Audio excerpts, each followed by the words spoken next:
So Dan, let's start at the beginning. Where did your life begin? Tell me where you were born. Well, it is, I think I was alluding to, I consider myself a first edition baby boomer, born in 1946. At St. Mary's Hospital, right here in town. Actually, my mom was a nurse there, and grew up in what I always thought was the textbook answer to a blue-collar family, two older sisters, an older brother, so balance of two girls, two boys.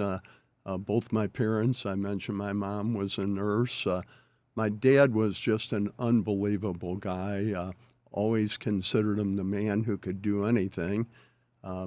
Drove for Shell Oil Company for 35 years, but was the alderman in our community for a number of years, and then was a mayor for 2 terms in Shrewsbury.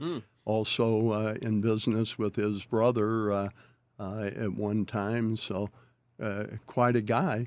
There in the Shrewsbury environment, went to parochial grade school at St. Michael's. The whole community seemed to evolve around it, but then went to public high school, went to Afton, and I think that was good for me because it was a blend of 2 different cultures, the private school thing and then the public school. And immediately after high school, fulfilled my military commitment because it was still the old draft days. In a way, I lucked out there, too. My life has been about being lucky a lot of times. That was 1964, and by the time I was in and out, Vietnam, most people didn't even know about Vietnam in 64. But so you were drafted in 64. Well, I went in. I just went in to get that military commitment done. Somebody had suggested do that before you start your career in heating and air conditioning. That made sense to me. So, what did you have to do? I actually, as my MOS was armored crewman, and but that was cool. And but all of a sudden, I was out, and started the heating and air conditioning vocation, which I thought I was going to do all my life. I was excited about it. I took all those shop classes in high school to prepare for it, and then several years into it, on an August morning, working over actually in Webster Groves in a big old 3-story building, I had an accident and lost my right eye. Was in and out of the hospital for a number of times with procedures. And what happened exactly? Well, I was putting a diffuser in over my head, just simply cutting it, and the metal snapped, and nobody was safety conscious then. Yeah, so heaven forbid you wear goggles or anything. Yeah, and of course now, thank God they are. Matter of fact, the environment that I'm around in the businesses I've been involved in, I'm the safety nut. I'm always running around pointing out stuff to them. But I alluded to my nephew Daniel when we were talking. It's kind of little funny to say, but ultimately the worst thing that happened to me was the best thing that happened to me, because that's what sent me off into a whole different life and vocation, and that was in sales. A short period of time in the insurance industry, and then transitioned into the automobile business. Now, this is where all the stars and all the things start to align for me. Fortunately, my sister, actually, I have to go back and thank Frank Bomarito for introducing my sister to what became my future brother-in-law. And he and Frank actually introduced him to the car business, and where Frank went on to his dealerships. My brother-in-law ended up becoming the principal at a store in South St. Louis, McMahon Ford. So I kind of got down on my knees and asked for an opportunity to come to work, and I think it was more of a sales manager who gave me the opportunity than him. But wow, then all kinds of things started happening. I I was successful at it. I liked it, and we were positioned for a whole bunch of things to happen. And that's kind of, Daniel wanted me to talk about some of the exciting things in my life. And because of us being the Ford facility in the city, of course, there was a lot of things that started to happen with like the old football Cardinals and the baseball Cardinals and that. And I was told, here, would you, or I was asked, would you kind of take the lead on all these different things that we're going to be involved in, which set the tone for some exciting things. Daniel said, think about some of your most exciting things. And I mentioned that two things paralleled each other. The first one was the first Super Bowl that I was able to go to. It was Super Bowl 15. It was in New Orleans in January of '81. Now, that's a special time. If you recall, the hostages in Iran had just been released. Ronald Reagan was just sworn in as president. I think the country was excited. I got to go to that Super Bowl, and lo and behold, remember I grew up as a St. Louis Cardinal fan. My favorite player, Stan Musial. It's the Saturday night before the Super Bowl, going to church at St. Louis Cathedral down there in the French Quarter, and who's coming in? And I get to meet Stan Musial and his really? wife. I mean, so he was going to church too. He was going to church too, and on a Saturday evening. Over the years, one of the neat things about the automobile industry, basically until 2008 when we had the big meltdown, is they were constantly having contests. And I'm a contest junkie, and I was in the position, frankly, with the support of my sales staff, because I became the sales manager and then the general sales manager, won a lot of contests. Matter of fact, a total of 18 Super Bowls. Really? You From know, winning sales contests? Yeah, most of those were that. A couple of times it was connections through the old St. Louis Cardinals to get some tickets and that. But I'm an event junkie now because of that. And just constant, opportunity to do things as a private individual that I would have never been able to do in my life, due to the automobile industry. I mentioned there was two events that I put way up there. The next one paralleled that Super Bowl. And again, because of where we were as the Ford dealership in the city and how logistics work out, when Ford took over as the primary advertising from Chevrolet, we got to do the opening day cars for baseball. Well, here, lo and behold, Bill says, Dan, that's your deal. To get them, they shipped all the cars to us. For 16 years, I was the primary person involved in getting them to the stadium for opening day. I wish if you guys haven't ever been able to ride out there on opening day, Yeah. I hope you. Two things I always say: I wish everybody I knew could go to a Super Bowl and ride out on that field on the opening day for the Cardinals. So, You got to drive the car? yeah. I actually organized it for 16 years. It's still handled by our store in the city, but I passed off the baton some years ago to my nephew.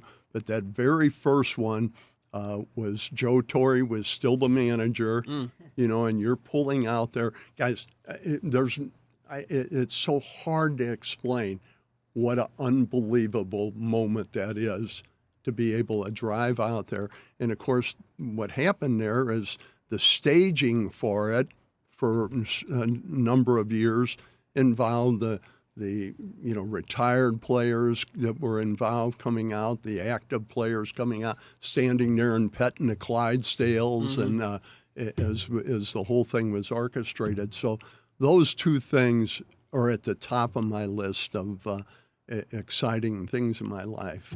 And then my family is just unbelievable. Daniel, I know would want to talk about his my sister, his grandmother, and his grandfather. I don't know if you're familiar with the story about the dash. Is that if you're in life, Yes, yes, the you live the time dash. between you Uh-huh. live the dash. My sister, Daniel's grandmother, they called her Nani. She was a living example every day of her life of the dash. She ended up, well, she had 8 children. I have 8 nieces and nephews from my that sister, 2 from my older sister, and 3 from my brother. I have no children myself, but they've been my life, my nieces and nephews. But my sister, Mary Lou Schicker, was involved so much in working with the poor in the inner city through Guardian Angel Settlement, St. Vincent's down on 7th Street and that. So, I've always been inspired by her actions and Bill's actions. Both of them are deceased. At the memorial for Mary Lou at St. Vincent's down on 7th Street, they say there was about 300 people outside the church that couldn't even get in. Mm. And then when Bill passed away and his memorial was at the Cathedral Basilica, coldest day of the year in January of 2019, and I believe they have a door counter thing for there. There was over 3,000 people. Oh, wow. But it was a testimonial to 2 people who were dedicated to the dash in their life. And those 2 people certainly made me a better person. And every day I think about them. Every day I'm grateful for the family I had and the opportunities I've had. And that's a key word, opportunities. I just, right time, right place, and a lot of opportunities to do things that most people would never have an opportunity to do. And things like high performance driving schools, other sporting events, that happen, and being able to go to them, and then the whole transition of I was involved in our stores in the city.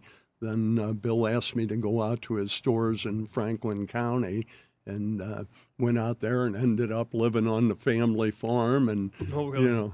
out in the St. Clair area, and our stores in Franklin County are in Union and Washington. So the stories just continue to unfold in my life, and I mentioned to Daniel when he was saying, well, think about some other things, like what do you think is the neatest thing that's happened to you in your life? And I have to say technology is probably the greatest thing that's happened in my lifetime. But that's a two-edged sword. Mm. It's interesting. I'm a big fan of James Patterson, the author, and he collaborated with a book with Bill Clinton called The President's Missing. I just finished it, but it's about terrorists taking down the internet. I mean, we wouldn't be sitting in this kind of environment Right. if the internet goes down. I mean, there's billions and billions of things connected to the internet, but our water supplies, our electricity, and the whole thing was about these terrorists taking it down. And the irony of the story is they were being backed by the Russians to do it. Lord, yeah. So it may be happening how right quirky now. is that right now? Yeah. So I mean, I see all the good things that can happen with social media. An Amber Alert can save a child's life, but then you hear the stories about teens working on each other and trying to get another one to commit suicide or something. So it's such a two-edged sword. So the technology is the greatest thing that's happened in my lifetime, and it's I hope it's all used for the good. You know? Right. My general outlook on things, I try to encourage people to be themselves. But maybe I need to be careful with that. I wouldn't want you to be yourself if you were a serial killer. True. But I encourage people to be themselves. Let go. People just hang on to bad stuff too long. I mean, the things that, let go. Smile more often, laugh more often. There's so much good out there, and I just wish we could focus more on the good, the dash, that we could focus more on the dash than we do on negative things. So. Well, it seems like you're a guy who's lived for the dash. You've had a full life, done a lot of fun things, and done it with a smile on your face. Correct. Yeah, I mean, and fun things continue. In 2014, we had a restructuring of our management system with the dealerships. It allowed me to step away from the general manager position, and I got back into some. I had been away from, after my industrial accident, I had been a big fan of motorsports, especially drag racing, but I stepped away from everything. So just 46 years later, in 2014, I say, I'm going to get back in it. And now I'm back in it. Matter of fact, this weekend will be another opening weekend over at Gateway for the bracket racing. What are you doing? You're doing the race? You're racing? Yeah. You actually get behind the car and you race it. Yeah. I had two choices of getting back in it. I could certainly take an older car and had the resources and wherewithal to make it a race car. Or today there's a thing that we call modern muscle, and that is you buy one of these cars that are all set to go, and each of the major manufacturers have those. My one of choice was a Dodge Charger that I, participate with, and very humbly, I just got back into this a few years ago, but they have treated me so well over at Gateway where I participate, and I think they thought, well, we better help this old guy out, and they certainly have done that. I mean, and we've been involved in some sponsorship over there with the high school program that we're, really, really think is a fantastic program. And just as recently as 2 weeks ago on Saturday night, we were at the annual award ceremony for the champions from last year, and I'm going to struggle with this a little bit. And at the end of it, there's an award that's given out for the Sportsman of the Year, meaning somebody who not only was active in the racing, but also, tried to perpetuate sportsmanship in that. And I was honored with the 2021 Sportsman of the Year award for worldwide technology for the ET Bracket Series. So, Doug, I mean, just why should this guy just continue to have fantastic things happen to my life? I mean, I truly pinch myself every day, and thank you, God, and it's been a blessing. Life has been a blessing. In 2018, 8 hours of open heart surgery, that went well. Got a pacemaker put in last winter, and again, they keep fixing me up and giving me an opportunity to keep doing more and more things. How fast are you going when you're doing the drag racing? It's a great question. It's kind of a sport that's hard to describe. There's basically, this bracket racing is 3 different categories, and one's called Super Pro. They go to fastest. One's called Pro, and then one's called Sportsman, and that's one I participate in. It's a 1/4 mile long from a dead stop, and the way you race each other is, and you can have different cars. You can have, the cars don't have to be all of them the same, speed and that. Now mine runs right at about 12.1 and a 1/4 mile, about 118 miles an hour. But the way it's structured is, my car could be faster than the car I'm going to race. So they give him they dial it in, they give him a head start, Oh. and then what you're trying to do is the challenge is at the end of the track that Yeah. who's going to get through the lights the fastest. But it's so it takes some. I'm not as good at it as I wish I was, but I keep working at it, and I've won my share, and I've certainly lost my share. But the sportsmanship over there is so fantastic, win or lose, the quality of the people, and as I told them at the award, that just interacting with them has made me a better person. I'm to compete and enjoy it, and win or lose is kind of the culture over there, and I like it. Yeah, Curtis Francois has done a Oh, fantastic job. fantastic! Yeah, he is Absolutely, some guy. We all owe him a debt of gratitude. Well, and now he's going to have a cup event over there this year, along with the other things. No, I can remember, when he announced he was taking that over, and asked for some volunteers, and my friend Mary Ellen and I went over there that first weekend, and people were over there painting stuff and cutting grass and that, and but he's just made it a fantastic. I mean, we should all be proud of that as one of our sports venues here in the St. Louis area. Just with all the exciting things, of course, the Busch stadiums. I've been I've been to all three of them as a kid up on Grand and Delodier.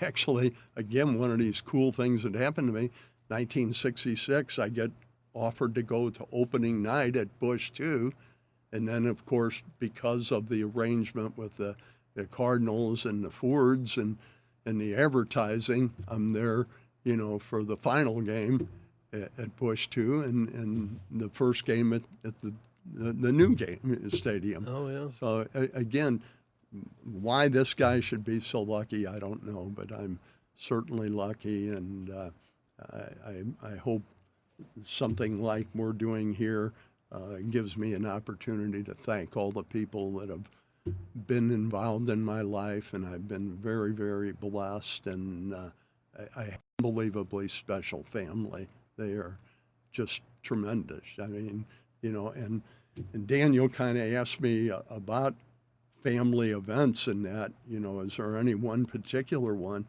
And I kind of smiled myself, and they're all particular, and they're spontaneous. I mean, when we get together, something's going to happen, and it could be as simple as a couple of weeks ago.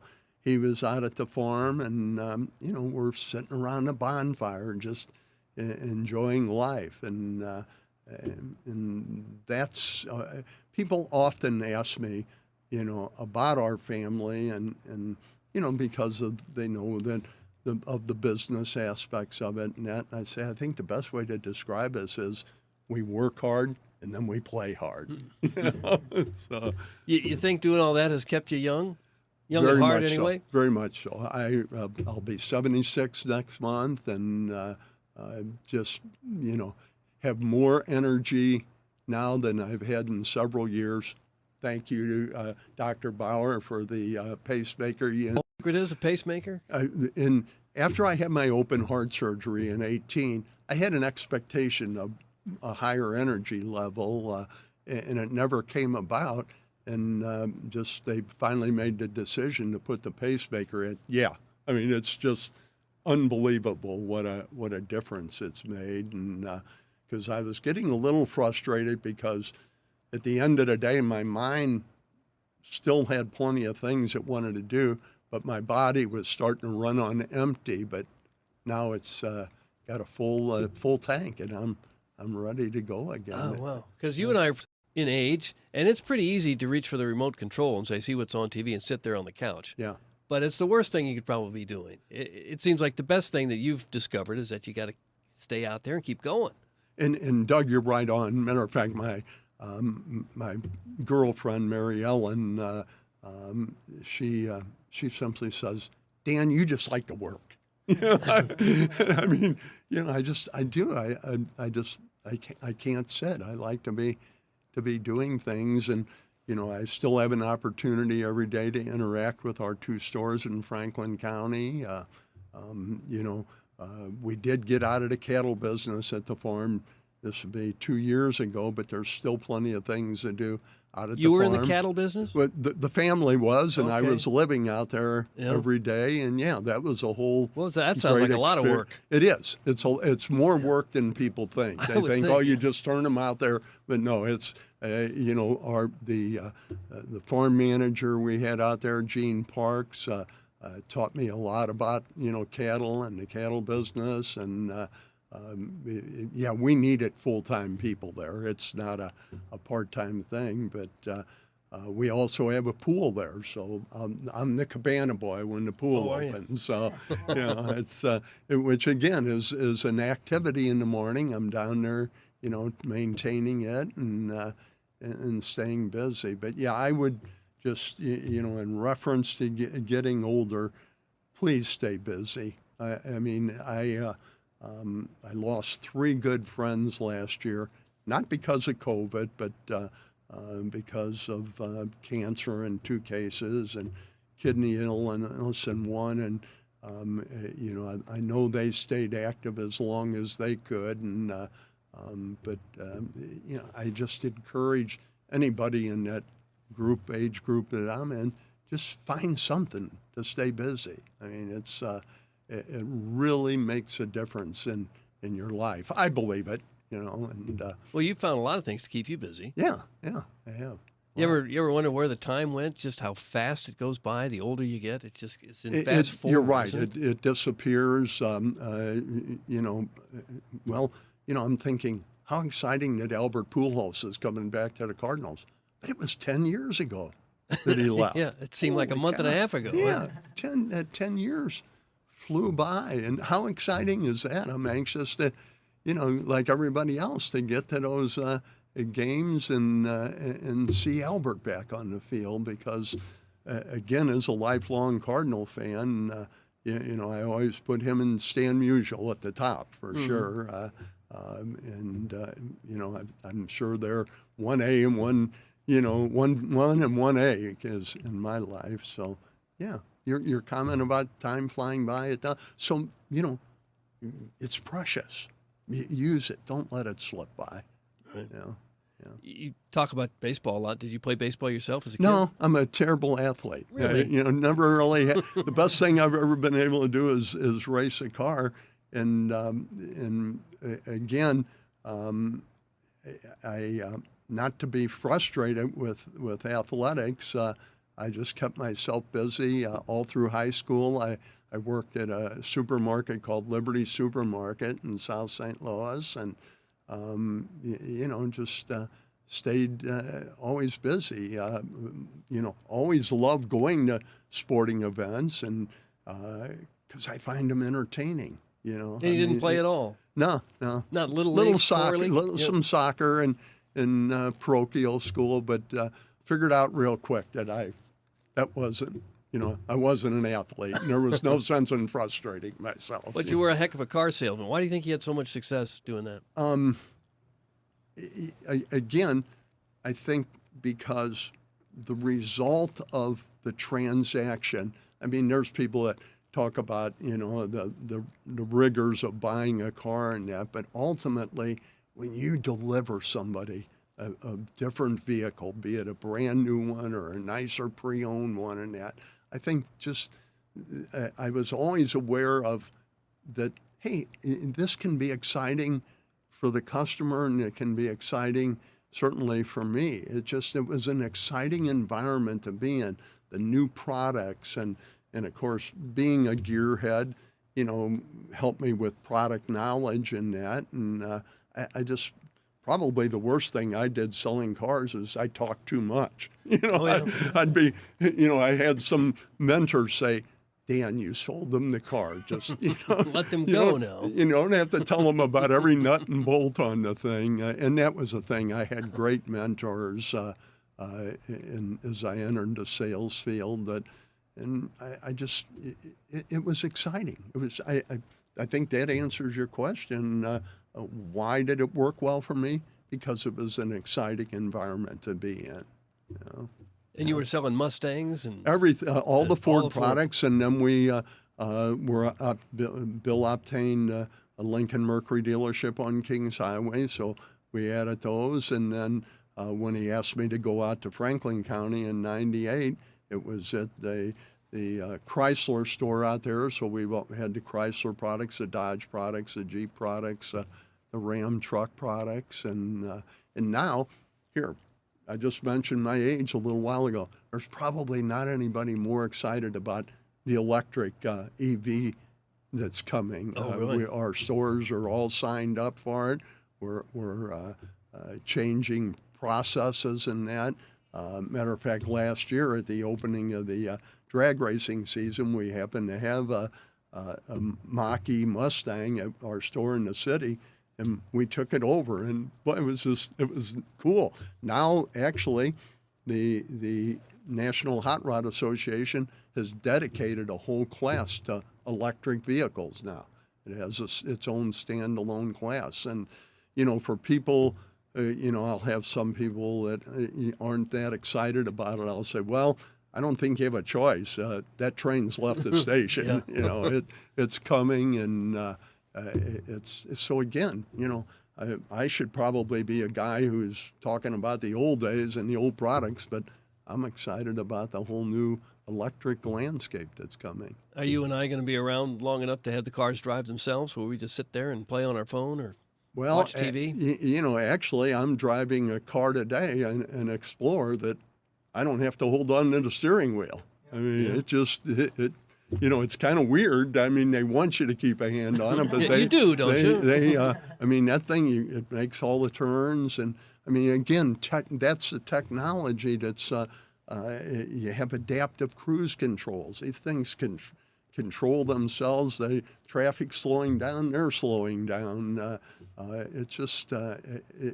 That's why, again, the car industry has been exciting, and that's just, kept my enthusiasm up there. And the products we have today, I tell the newer guys, I sold the cars that were $6,000 and $8,000 and $13,000, and now we're talking primarily a brand new vehicle the way most people want them. Today it's probably going to have a $50,000 sticker, but it's easier to talk about the ones today because they have so much technology on them. They're so much safer in that than those ones that I originally sold. I'm really rattling on here. Oh, no, that's fine. Do you ever have somebody come and test drive a car and smash it up or something? You ever have any bad those things like have that? happened. Yeah, we've had there's unfortunately we've had some situations where a salesman let somebody go on a test drive without going with them, and the car ends up getting stolen. Never saw them again. You find it? Did you get that back? We find them, and sometimes we don't find them. So you end up sitting down with the insurance company. But it's if they're out there, on the street for demo drives or things of that nature, you're always going to be somewhat in harm's way. I mean, those things do happen. So I've probably experienced everything as far as that goes, and I've experienced the highs and lows. Right now, it's a whole different landscape than the whole years I've been in it with the shortage of product and that. So that's something I've never experienced.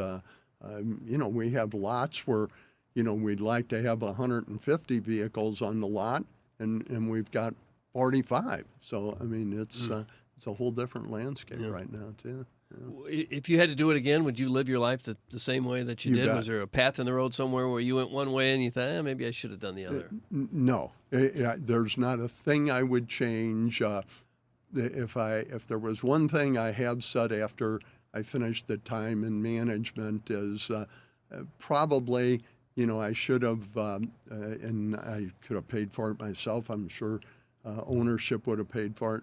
Probably taken a little bit more accounting classes and that to be, more astute about the accounting aspect of the business. But I guess I always thought, well, I'll just sell more cars and we'll have enough money coming in. You won't have to do the math. No, no regrets whatsoever. I mean, just absolutely, thank God every day. And Daniel and I were talking, and he said, is there kind of something you would throw out there to people? And I don't know if you guys are familiar with the Tim McGraw song, Always Be Humble and Kind. I listen to that every day. And if I guess if somebody was to say, well, real quick, just share with people, after, being on this earth for 76 years, what approach should they take to it every day? And I would simply say that, always be humble and kind. Your life will be a quality life if you do that. It's even such a thrill just to hold the door open for somebody who isn't expecting you to hold it open, to say thank you to people, just a simple, God bless you, and that. It just, just kind words and actions, I think, are what we could use more of, and certainly would encourage everybody to listen to that song and just practice the lyrics. Yeah. Always be humble and kind. Yeah. It's so easy to do and seems so natural. You wonder why so many people can't do that. What must have happened in their lives to be bitter and angry and not happy? Doug, your observation is right on, and that's why one of the things I try to say to people is let go. Don't hang on to that. And again, I'm eternally optimistic, and I know that some people are always wanting to look at that glass half empty, but it's more fun looking at it half full. There's more to it than there's more in the glass when it's half full. But yeah, your little comment there is just people can't seem to let go of things, and that's sad. But if they can do it at any time. If they've been hanging on to something for years, it's not too late to let it go and enjoy life. You think you got your positive attitude from your parents? Were they like that? Oh, fantastic. Yeah. And then, as I said, just being around my sisters and my brother, it was an environment. Matter of fact, I shared that with another one of my great nieces a couple of weeks ago when she was asking about, her nanny, her grandma. I said, the people often talk about heredity and environment. The environment we were in was fantastic. I think the heredity was real good too, but the environment was every day. And it was just a great family. I think they put us on a path that I'm, happy to say I believe that we've stayed on. You said your dad went to World War II. No, he actually, he was 38 years old when I was born. He was born in '06, and he drove for Shell Oil Company for 35 years. He lived his whole life there in Shrewsbury. I mentioned the parochial aspect. He had a sister that was a Notre Dame nun, and then a brother who was a bishop, Bishop Helmsing here in St. Louis, and finished out as the bishop of the Archdiocese of Kansas City, St. Joseph. My mom was a nurse at St. Mary's Hospital, but my dad, along with that truck driving career, I mentioned he was an alderman for 16 years, mayor of Shrewsbury for 2 terms, but he also went into business with his brother, had a business called Helmsing Brothers, and they actually repaired heavy trucks and equipment and that. Ironically, the location they had for a long time was 1117 North Broadway, which I think geographically is the entrance to the dome. Oh, is that right? There. Yeah. And that was fun too. I can remember, going down there with him because the days as a truck driver, every third week he had 5 days off in a row, and then he could dedicate that to the business he was in. And I can remember like Tony's, the famous Tony's restaurant, was right across the street and open during the day, going to lunch at Mm-hmm. Tony's with my dad. And just so many exciting things in my life. And that certainly was part of it. But yeah, and the reason somebody labeled him a long time ago as a man who could do everything. He was a great electrician. He was a great carpenter. Probably hung wallpaper in most of the houses on our street where we grew up in Shrewsbury for people. He was just always there for people, and my mom was gracious as could be. And yes, they truly, they truly created an environment that, I think encouraged myself and my siblings to try to lead a quality life. Do you ever do one of those background heritage checks, the family tree, to see when the Helmsings came out to the U.S.? Or? There's, I'll tell you, mention my uncle who was a bishop. If people with the Catholic religion might be aware of a thing called Vatican II that happened years ago, and he participated in it, and then he traveled to Germany and yes, it's actually a big part of it is written down, and they made their way from my dad's family from Germany over here, actually because of religious persecution. Nothing against the Lutherans, but the Lutherans chained up the door of the Catholic Church, and they ended up over here. How long ago was this? This would have been before the turn it right at the turn of the century. Okay, and late 1800s. Yeah, and my mom's family, they were from Italy.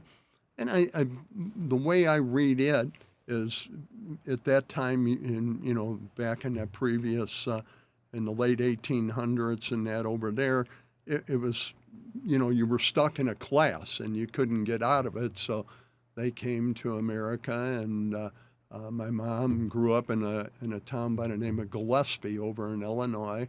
Her dad worked in a coal mine over there. Matter of fact, for years, the people over there, if they were talking to other communities, they'd say, "Well, I'm from number 3." They'd say, wherever the Peabody coal was, whatever that was called, number 3, that's where they'd refer to. But my mom was the first in her family to graduate high school, and then she came to nursing school at City Hospital here in St. Louis, which is down there. It's a condo down there in Lafayette now. So, and then her and my dad met and started a great family, as far as I'm concerned. You're kind of the quintessential St. Louis story, where so many German immigrants settled and just kind of built your life from nothing, really. Yeah. It's pretty cool family history, isn't it? Yes, it is. Yeah, St. Louis is a great place. I know there's challenges in the city and county now, but I don't think there's anything that they can't overcome. I know when I travel in that, people ask me where I'm from. Actually, even though I geographically live in St. Clair, Missouri, I always tell them I'm from the St. Louis area. Yeah. That's, proud of it. Is there anything you haven't checked off your list yet, your bucket list? Anything you still would like to get done? You got to start winning some of those races over there. Well, I need. Yeah, you're right. I need to. I would like to, be the bracket racing champion at the end of the year. Yeah. I'd like to do that. There's more race tracks, drag strips. I did visit one in Bradenton, Florida, and last month. It was the first time I've been there, and there's several tracks on my list that. And it's interesting. I don't like referring to it as a bucket list. I like to call it a to-do list. That's the bucket better, list seems like maybe you're getting ready to check out. But, so yeah, there's things on my to-do list for sure. Yeah. That's probably a part of staying young, though. Yeah, it's still looking forward to doing things. Yeah, for sure. Well, you think you make 100? I bet you're a good candidate to make 100. As long as those doctors keep fixing things, if they go, see, God bless, I've had fantastic doctors. When they, again, I would encourage my family, I would encourage anyone to get that annual wellness test. I started getting them when I was 50, and it was at one of my wellness tests that they discovered a heart murmur. Didn't shock me because I knew about my dad's and his brother's family health history, coronary health history. And I said, okay, what do we need to do to get it fixed? And went through the processes of, ended up having a mitral valve repaired and a triple bypass. And like I said, that brought me to a certain level, but the pacemaker has brought me to another level. So, yeah. Well, are you like me, where when you get around your friends now, you talk about the health ailments you've had? You have to fight that and urge. and that's one of the things I try not to do, but Yeah. inevitably It's easy to do it, isn't it? Yeah, you think you got it bad? Hey, look at this Yeah. shoulder. Yeah. No, you're right on. It's a great observation that we do when we we'll start comparing prescriptions that we're taking and that. But I try to tell myself, don't talk about that. Don't. Yeah. But inevitably, you do end up doing it. Yeah. Well, what else is there about your story that we need to know, that we would find interesting? Well, again, I guess pretty much shared. I've been rattling on here, and I hope I haven't wore you two guys out. No, but no. I've been very, very fortunate, and again, I would just, the message to leave my family, and I think Daniel will do that, is, always be humble and kind. My relationship with Daniel's different than any of my other grandchildren or great-grand nieces and nephews. The day when his parents were in Cape Girardeau, they run our store there in Cape Girardeau, and the day he was born, the phone rings, and the story is they're putting Daniel on a helicopter and flying him up to Children's Hospital because he was born with undeveloped lungs. So I was the first family member there, and then for quite a long time after that, I'd be up there when they'd be up, but then when they had to go back, matter of fact, there's pictures of me, in the neonatal intensive care holding him, and now he's a strapping 6-foot-plus guy, just went on to nursing school, has been with Barnes for a number of years, but he's doing a vocation change, staying in the medical field, but he's working on another thing where he's involved with cardiac care and that. So, all kinds of things happen, and in that case, that's something that he turned out to be a fantastic young man and healthy as can be. Yeah. And not having kids yourself, you were probably especially close to nieces and nephews who saw you as the fun uncle who could get them a good deal on a car. Yeah, and and you're right, because the environment with my youngest sister and her 8 children is they raised all 8 of them in 3 different houses in Shrewsbury as the family grew. But that's where I was living with my parents, and I'm 7 years younger, so was always involved with them. People ask me, well, you never had any kids. I said, believe me, I changed my share of shitty diapers. Yeah, you're probably the go-to babysitter, right? I got that call a number of times Yeah. To come down. Yeah. No, I've lived the full life, that's for sure, and plan on continuing and living it for quite some time. Well, that's pretty cool. I just want to give you the chance to say anything else. No, Question I should have asked you that I didn't. No, it was nice meeting you. Nice meeting you too. I'm well aware of your presence in the St. Louis market. Oh, well, I've just hung around a long time, that's all. Yeah. I just hang around. How's this guy to work with? Oh, it's horrible. It's really been tough. It's really been hard. Okay. No, we all get along here very Great. well. It's been great. Yeah.